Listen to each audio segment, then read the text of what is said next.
눈이 부시게 김혜자의 시간 이탈 비밀이 밝혀졌다. 이날 방송에서 혜자는 준하, 남주혁분과 떠난 줄로만 알고 허한 마음을 달래려 여행을 계획했다.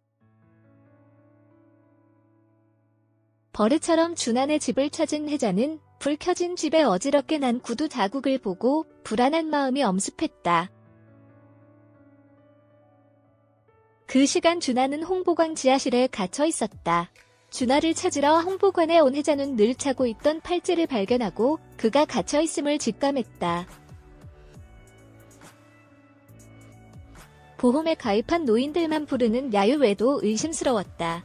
사무실에 놓인 수상한 보험 서류들로 이상 기류를 감지한 혜자는 사채 빚에 시달리고 있던 희원, 김희원 분의 무서운 계획을 눈치챘다.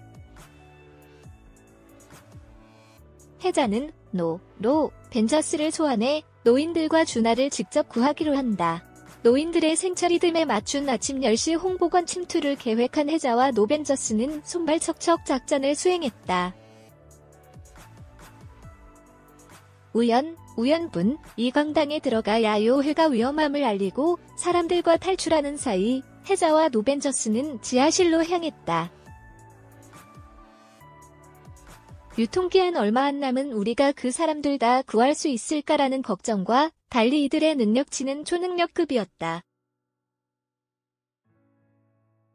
한 사람처럼 움직여 착시를 일으키는 쌍둥이 할아버지, 심남분, 주머니에서 별게 다 나오는 도라에몽 몸빼, 할머니, 원미원분, 지팡이의 파장으로 어둠 속에서도 앞을 보는 지팡이 할아버지, 정진각분, 길을 막는 데는 달인인 단순 할머니, 장미자분, 의외의 무술 실력자 우연, 어떤 게든 마음대로 조종하는 뽀삐 할아버지, 정대홍분의 활약으로 준하와 노인들을 무사히 구해 탈출에 성공했다.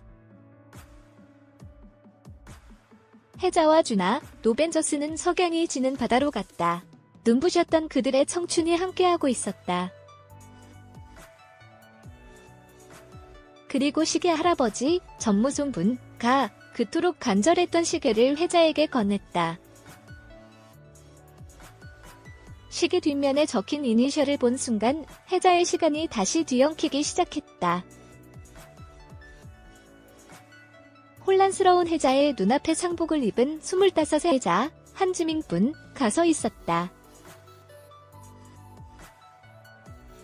쏟아지는 기억 속 결혼사진을 찍는 행복한 미소의 혜자와 주혁도 스쳐갔다. 그리고 멀리서 달려오는 엄마, 이정은분과 아빠, 안내상분은 웬일인지 혜자를 엄마라고 부르고 있었다. 그대로 정신을 잃은 혜자가 눈을 떴을 때 현실의 모든 것은 달라져 있었다. 저는 알츠하이머를 앓고 있습니다라는 혜자의 진실은 충격을 넘어 진한 여운으로 가슴을 아릿하게 만들었다. 10회 방송 말미 밝혀진 시간 이탈의 진실은 지금까지의 전개를 단번에 뒤집는 역대급 반전이었다. 모든 것은 시간을 돌리는 시계가 만든 것이 아니라 알츠하이머에 걸린 혜자의 기억 속에서 벌어진 일이었다. 25 혜자는 70대 혜자의 과거였고 준하는 요양원 의사인 상년이었다.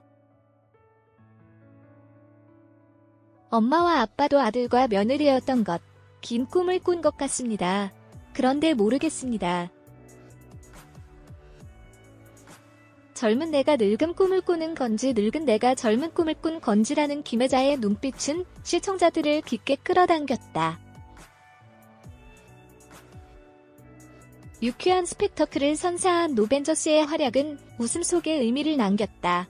나이 듦이라는 편견과 선입견에 사로잡혀 제대로 보지 못한 노벤저스가 능력을 발휘하는 모습은 통쾌함을 줬다.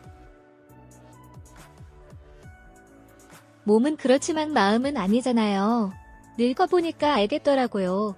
마음이 몸에 있지 않다는 거리라는 혜자의 말처럼 젊음과 늙음을 초월하는 청춘의 의미를 다시 한번 생각하게 했다.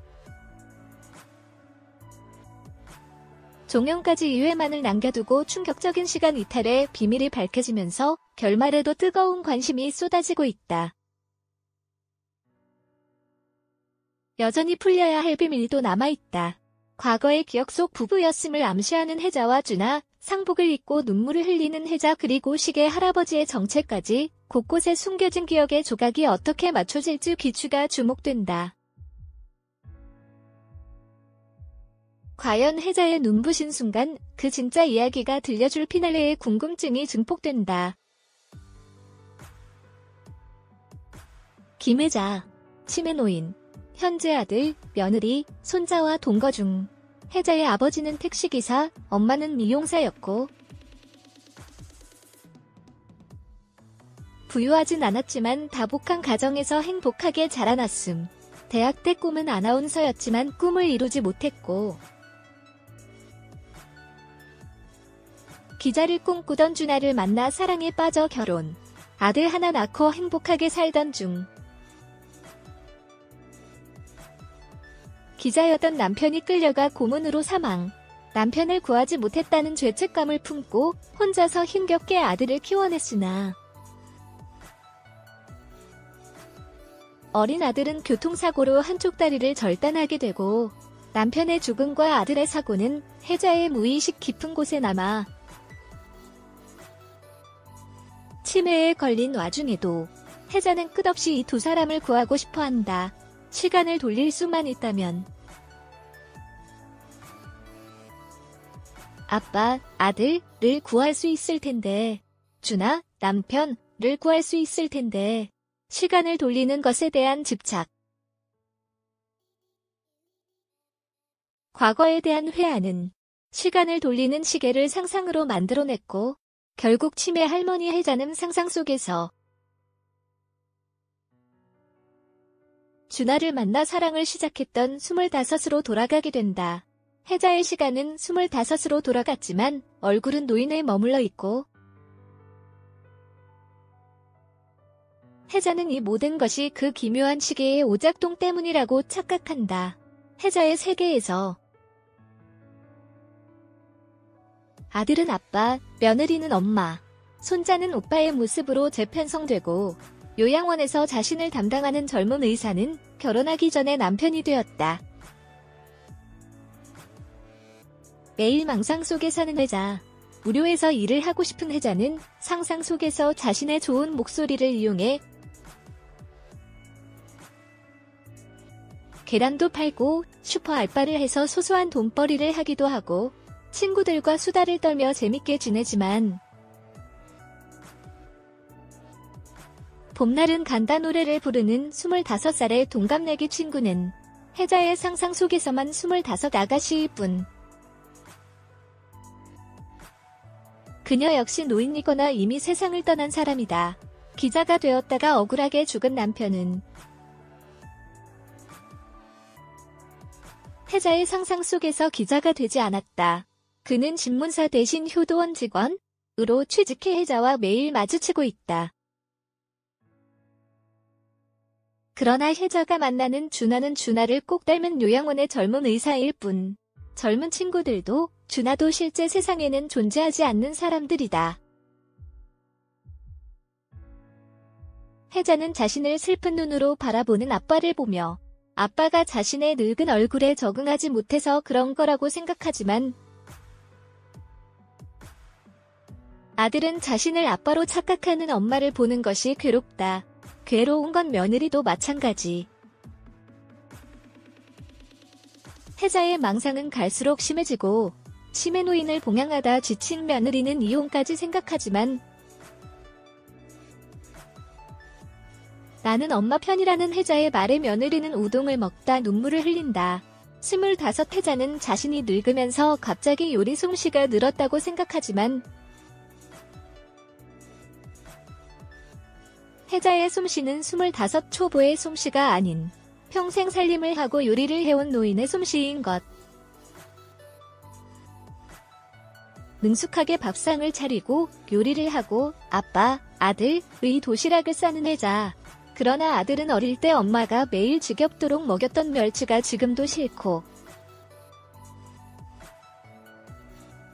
엄마, 혜자는 지금도 아들의 다리를 걱정하며 뼈에 좋은 멸치를 먹이고 싶어한다.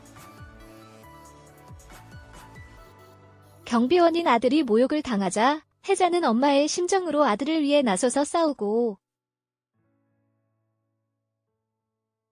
아들은 점점 치매가 심해지는 엄마가 슬프고 안타깝다. 상상의 세계 속에서 준하는 현실의 벽에 부딪혀 망가지고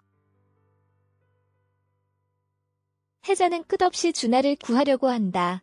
혜자가 구해줄 거야. 혜자가 널 구해줄 거야. 준하는 혜자의 도움으로 잃었던 자신을 되찾고 오로라를 보러 떠나려 했다. 즉 혜자의 세계에서 준하는 이제 떠날 때가 되었지만 죄책감에 시달려온 혜자는 아직 준하를 완전히 보내지 못했다. 혜자는 직접적으로 준하를 구해야 했고 피투성이 준하를 직접 구해 바다에 데려가야만 했다. 오로라를 보러 자유롭게 떠나는 것이 아니라 혜자에 의해 구출되는 과정을 겪어야만. 준하는 혜자의 세계에서 자유롭게 떠날 수 있는 것이다. 혜자는 상상의 세계에서 피투성이가 되어 쓰러진 준하를 고문실로 쳐들어가 구해낸다. 죽을 위기에서 살아난 준하는 바다로 가서 자유로워지고 준하를 살려내 바다에 가서야 혜자는 비로소 제정신으로 돌아와 현실을 자각한다. 이제 혜자는 자신이 25이 아니라 치매 노인이라는 것을 안다. 혜자의 눈에 아들과 며느리가 보이고 자신을 요양원 의사라고 소개하는 준하가 아닌 젊은 의사가 보인다. 혜자는 이제 긴 여행을 떠날 때가 되었다.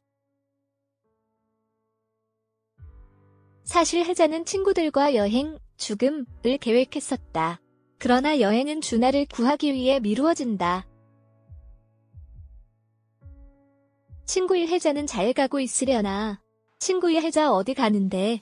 친구일 바다 가고 싶다고 준하 찾으면 같이 간다고 했어. 차가운 지하실에 쓰러진 준하를 내버려두고 떠날 수는 없었기에 준하를 어떻게든 구해서 바다에 데려다주고 갔어야 하는 것. 이제 혜자는 준하의 억울한 죽음과 상처로부터 자유로워졌고 자신도 준하가 있는 곳으로 곧 떠날 것이다. 그러나 준하를 죽게 만든 형사로부터 자신의 시계를 돌려받은 혜자는 그를 용서할 수 있을까? 똑같이 치매 노인이 된 가해자와 피해자, 자신을 불행하게 만든 사람을 혜자는 용서하고 떠날 수 있을까?